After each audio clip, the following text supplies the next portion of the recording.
कोई सरकार से जाकर हमारा हाल कह देना, आपके ग्राम प्रहरी है हुए बेहाल कह देना। ये कोई सरकार के पास खजाना नहीं है, सबके लिए खजाना है, सब लोग जी खा रहे हैं। सर चौकीदार कोई खजाना नहीं है। लेकिन मोदी जी तो कहे थे कि हम चौकीदार हैं, और तब आपको लोगों को लगा वो भी चौकीदार है तो कई लाख रुपया पाता है, गद्दी पर पाता है। ये चौकीदार भूखों मर रहे हैं, इनके बच्चे भूखों मर रहे हैं। देंगे अब दो हाथ सरकार से हमारा होगा, चाहे हम लोग का अधिकार तो मांगने से मिलता नहीं, अधिकार छीनने से मिलेगा, तो हम लोग अधिकार छीनने का प्रयास करेंगे। अगर इसके लिए लाठी गोली भी खाना पड़े तो पीछे हटने का काम नहीं। तो जनरल अब जोगी जी के साथ झूलने जा रहा है। कैसे झूलेगा, कैसे झूलेगा उसको जनरायन जानेगा। या तो जनरायन का जान रहेगा, नहीं तो जोगी रहेंगे।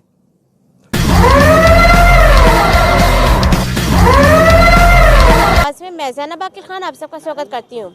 आप लोगों को मालूम है कि चौकीदार कितने लंबे समय से अपनी वेतन को लेकर संघर्ष कर रहे हैं, लेकिन बहुत ही शर्मसार करने वाली बात यह है कि जहाँ पर जिस शहर में मुख्यमंत्री योगी आदित्यनाथ रहते हैं, वहीं पर लखनऊ के सरजमी पर इन चौकीदारों ने 1000 बार प्रदर्शन कर चुके, लेकिन अभी तक कोई सुनवाई नहीं हुई। हमारे पीछे देखिए, आज लखनऊ के सरजमी पर एक बार फिर से चौकीदार आए हैं और इन लोग अपनी मांगों को ही लेकर आए हैं, क्योंकि अभी तक इनकी मांगों को सुना नहीं गया। सीधा इन्हीं से रूबरू होंगे। सबसे पहले किसी आप ही से पूछ लेते हैं, आज फिर आप लोग लखनऊ में आए, क्या कहना चाहते हैं अपनी मांगों को लेकर?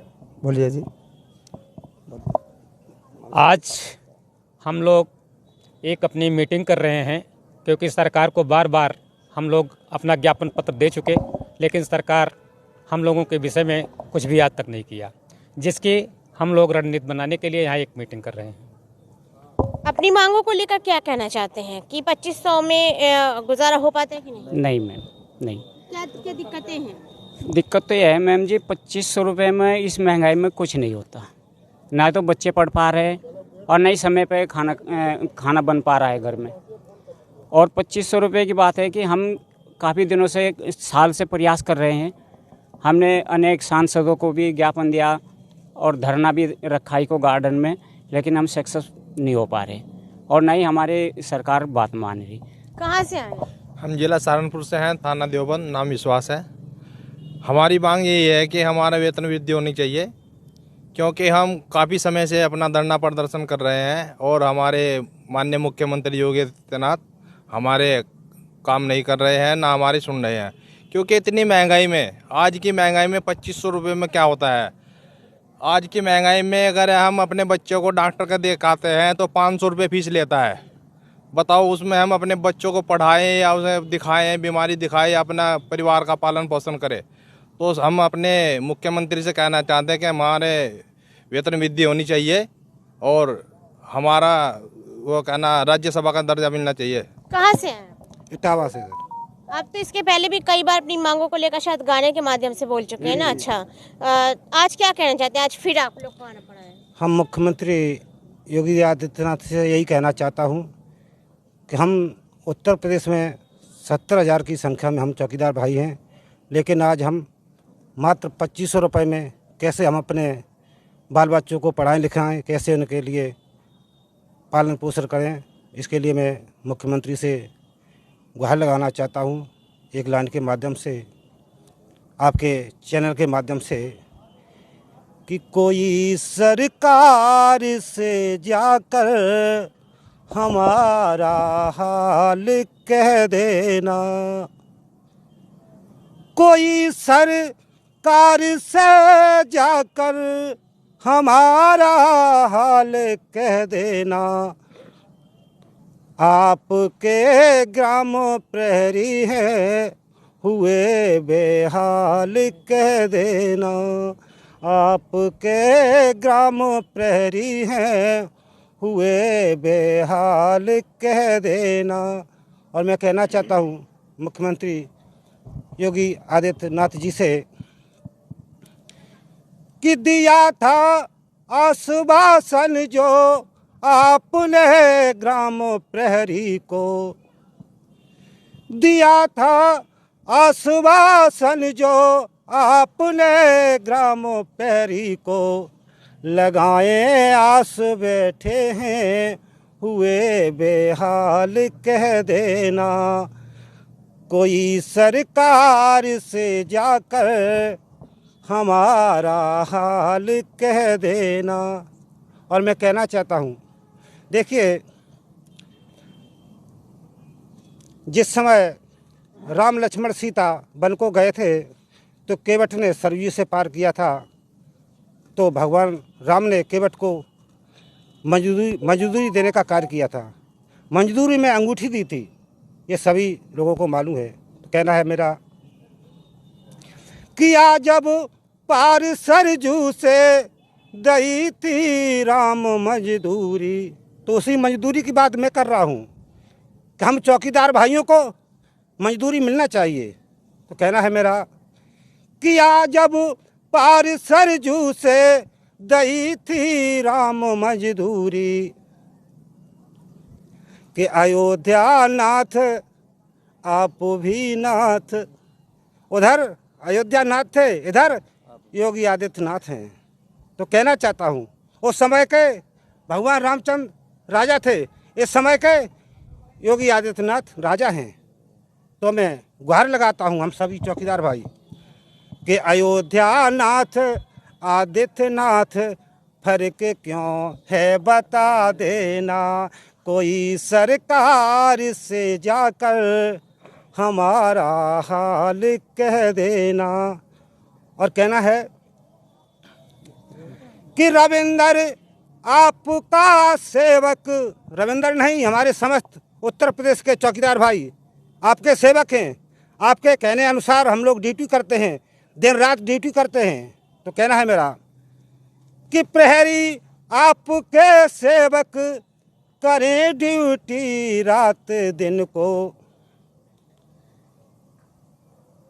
मजदूरी आपसे मांगूं, मंजूरी आप कर देना, मजदूरी आपसे मांगूं, मंजूरी आप कर देना, कोई सरकार से जाकर हमारा हाल कह देना। जय हिंद, जय भारत। ये बड़ा सवाल इन्होंने उठाया है अपनी गाने के माध्यम से। इनका कहना है कि क्यों भेदभाव होता है चौकीदारों के साथ, कुछ कहना चाहे क्या चाचा? हाँ, कहना यह चाहते हैं, मैं चौकीदार अधिकार मोर्चा के प्रदेश अध्यक्ष जयनारायण यादव हूँ। हमारे कहने का उद्देश्य यह है, मैं आजमगढ़ से चलकर आया हूँ, अपने पूरे प्रदेश के पदाधिकारियों को केवल बुलाया हूँ और कोई हमारा धरना मीटिंग नहीं है। मैं सरकार को यह चेतावनी देना चाहता हूँ कि मैं सरकार या तो मुझे गोली का शिकार कर दे जयनारायण को निजी, नहीं तो जयनारायण अब जोगी जी के साथ झूलने जा रहा है। कैसे झूलेगा, कैसे झूलेगा उसको जयनारायण जानेगा, या तो जयनारायण का जान रहेगा नहीं तो जोगी रहेंगे। मेरा इतना ही उद्देश्य है कि जा करके जोगी जी से मेरा निर्देश यह पहुंचा देने की कोशिश करना, इतना ही मैं कर रहा हूँ। लेकिन उन्होंने तो कहा था हम विकास करेंगे चौकीदारों का। चौकीदार भूखों मर रहे हैं और सबको खाने से, चौकीदार के लिए कोई सरकार के पास खजाना नहीं है, सबके लिए खजाना है, सब लोग जी खा रहे हैं, सर चौकीदार कोई खजाना नहीं है। लेकिन मोदी जी तो कहे थे कि हम चौकीदार हैं, और तब आपको लोगों को लगा वो भी चौकीदार है तो कई लाख रुपया पाता है, गद्दी पर पाता है, ये चौकीदार भूखों मर रहे हैं, इनके बच्चे भूखों मर रहे हैं, ये कैसे हो सकता है? देखिए वो आक्रोश है जो दिख रहा है, क्योंकि परिवार को पालना इतना आसान नहीं होता है। तो वो पालने वाले की क्या हाल जाना, मैं इससे बात करूंगा। वो पालने की क्या हाल क्या जाने, परिवार की जिसके पाँव ने फटी बवाई वो के जाने पीर पर आई। मैं इस शब्द में कहता हूँ, क्योंकि मुझे गोली का शिकार बनना है मोदी या योगी का, इस शब्द से कहता हूँ। जिनके पास कोई स्थान नहीं है वो कहना है क्या जानेगा कि ये गरीब कैसे भूखों मर रहे हैं, इनके बच्चे कैसे भूखों मर रहे हैं। इसलिए अब भूख बर्दाश्त नहीं हो रही है। मैं योगी या मोदी या अमित शाह को सभी को कह रहा हूँ कि जयनारायण अब उनके कटुक वचन से खाली नहीं जाएगा, खाली नहीं जाएगा, खाली नहीं जाएगा। देखिए आजमगढ़ से आए थे चचा और काफी आक्रोश में, क्योंकि एक लंबा वक्त कई साल गुजर चुके हैं। जय भारत, जय जवान। कुछ कहना चाहिए क्या चचा, आप इतनी उम्र में आए? हाँ कहेंगे, देखिए यहाँ हम लोग फटाफट से कहेंगे, थोड़ा जल्दी जल्दी। हम यहाँ आए हैं हम लोग। अब मतलब हमारे धैर्य का जो धैर्य हमारा था वो अब ख़त्म हो रहा है। और हम लोग ये रणनीति बना रहे हैं कि कितना जल्दी से जल्दी हो सके कि सरकार के सामने हम लोग करो मरो का नारा दें और यहाँ इस युगो पार्क से आज निर्णय लेकर जाने का काम करेंगे। मैडम, आपसे हम कहना चाहेंगे कि मुख्यमंत्री जी ने कहा था कि चौकीदार हमारा आँख कान नाक है और अभिन्न अंग है। तो हमारे कहने का मतलब है कि ये लोग कहते कुछ और हैं और करते कुछ और हैं। अगर चौकीदार प्रशासन का अभिन्न अंग है तो एक को 50,000 वेतन मिलता है तो एक को 5,000 भी नहीं है, और एक को तमाम तरह की सुविधाएं मिलती है तो चौकीदार का वहाँ पर शोषण होता है। एक तरह से उसको असलाह दिया जाता है तो चौकीदार जो है निहत्था घूमता है। और उन्होंने कहा था कि चौकीदार प्रशासन का नींव है। तो चौकीदार अगर प्रशासन का नींव है तो नींव तो मोटी होती है, तो पर चौकीदार का ऐसा दुबला पतला क्यों है। तीसरा चीज़ मैं अंतिम बात कहूँगा कि उन्होंने कहा था कि चौकीदार जो है हमारा आँख कान नाक है, और आप समझ लीजिए कि नाक कान नाक की सुरक्षा पहले की जाती है तो फिर चौकीदार असुरक्षित क्यों है। अंतिम बात, उनके लोगों ने, माननीय रक्षा मंत्री जी जो बने हैं, वो कहे थे कि आपको कम से कम हमारी सरकार बनती है तो 10,500 रुपये आपको देने का काम करेंगे, इसके बाद हम जो है राज्य कर्मचारी का दर्जा देंगे। तो सरकार अगर अपने मुद्दों पर नहीं आती है, धोखा करती है, तो हमको लड़ाई मजबूत करने की ज़रूरत है और यहाँ से हम लोग संकल्प लेके जाएंगे और इस लड़ाई को मजबूत करके करो मरो का नारा देंगे। अब दो हाथ सरकार से हमारा होगा, चाहे हम लोग का अधिकार तो मांगने से मिलता नहीं, अधिकार छीनने से मिलेगा, तो हम लोग अधिकार छीनने का प्रयास करेंगे।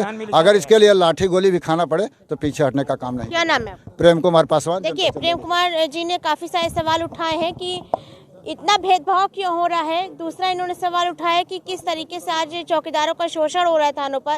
तीसरा सवाल उन्होंने ये उठाया है कि जो सरकार ने जो वादे किए थे चौकीदारों को लेकर, वो लगता है कि महज पन्नों पर ही सीमित रह गए। इस तरीके के काफ़ी जो है बड़े सवाल इन्होंने उठाए सरकार पे। फटाफट से सबसे पूछ लेंगे, थोड़ा सा आप पीछे कुछ कह रहे थे जी। संविधान में बात आप कुछ कह रहे थे। हाँ, संविधान में जब लिखा गया समान काम का समान वेतन है, तो हम लोग या पुलिस के बराबर जब काम कर रहे तो हमको उस तरह का वेतन चाहिए, नहीं तो हमारा परिवार कैसे चलेगा।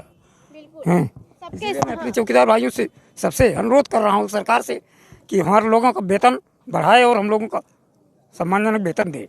बिल्कुल, देखिए यहाँ पर जितने लोग आए काफ़ी दूर दूर से आए हैं। कुछ कहना चाहें क्या? अच्छा, एक मिनट सबसे इधर से ले लें थोड़ा सा। काफ़ी दूर दूर से लोग यहाँ पर आए हुए हैं और